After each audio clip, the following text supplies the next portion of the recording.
त्र्यम्बकं यजामहे सुगन्धिं पुष्टिवर्धनम् उर्वारुकमिव बन्धनान् मृत्योर्मुक्षीयमामृतात् ये ते सहस्रमयुतं पाशामृत्योर्मर्त्याय हन्तवे तान् यज्ञस्य मायया सर्वानवयजामहे मृत्यवे स्वाहा मृत्यवे स्वाहा हरिः Om. So this is Mrityunjaya mantra, the mantra to win over death. Maha Mrityunjaya mantra, so it is called, as it bestows longevity and prevents untimely death. Sometimes it is also referred to as Mrita Sanjeevini mantra because of its life restoring potential.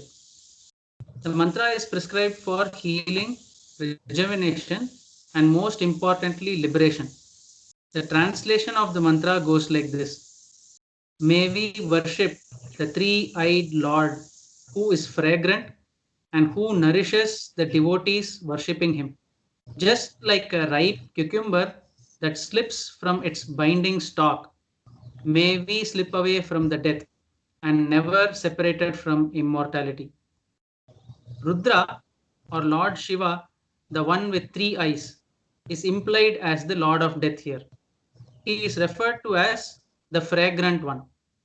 Just like how the fragrance of a flower can be smelled from a distance, in a similar fashion, the divine grace of the Lord too is perceived early on for a sincere devotee. Similar analogy can be given here: a river entering the sea.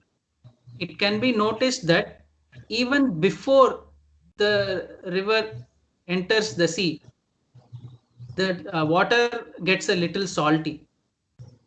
Likewise, if we make sincere efforts to move closer to God, the God Himself will come forward to receive us.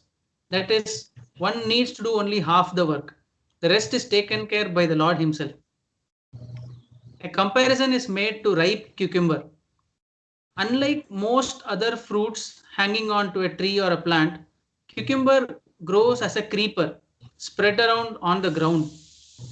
Unlike other creepers like grapes, beans, or other gourds, it is not even tied to nets or stilts. The cucumber ripens at the ground level only.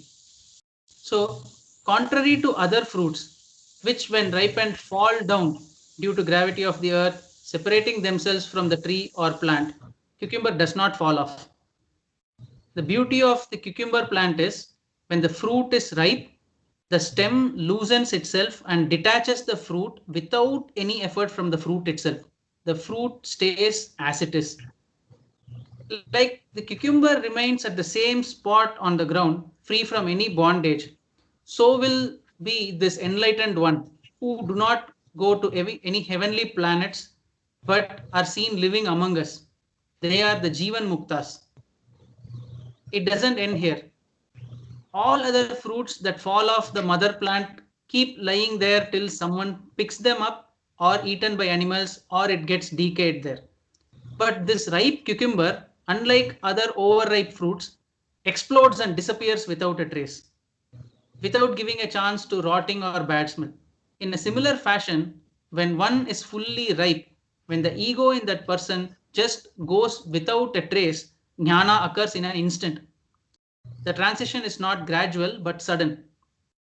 It can also be interpreted that the disconnection from the plant is self realization while still in the body as Jivan Mukti. And after exhausting the Prarabdha Karma, the disappearance without a trace as Videha Mukti. So we pray to the Lord to bestow upon us such a smooth detachment from the cycle of birth and death.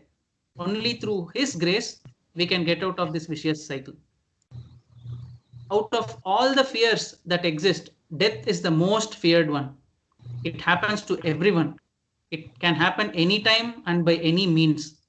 By the power of this prayer, we remove the tens of thousands of ways death entraps us. Of course, the death that is referred here is the death of the physical body. At the dawn of jnana, When one realizes the true self, the eternal Atma, the self has no death. One wins over the death itself. In other words, death is only for someone who associates or identifies oneself to the mind body complex. The moment one realizes that death indeed does not touch the real I, one is liberated. That is moksha. We hail to the Lord of Death, ends this mantra, reciting it twice to emphasize the significance of the prayer. May we also worship Lord Shiva, the Lord of Death, to embrace us with his grace and enlighten us. Sada Shivom Om Tat Sat.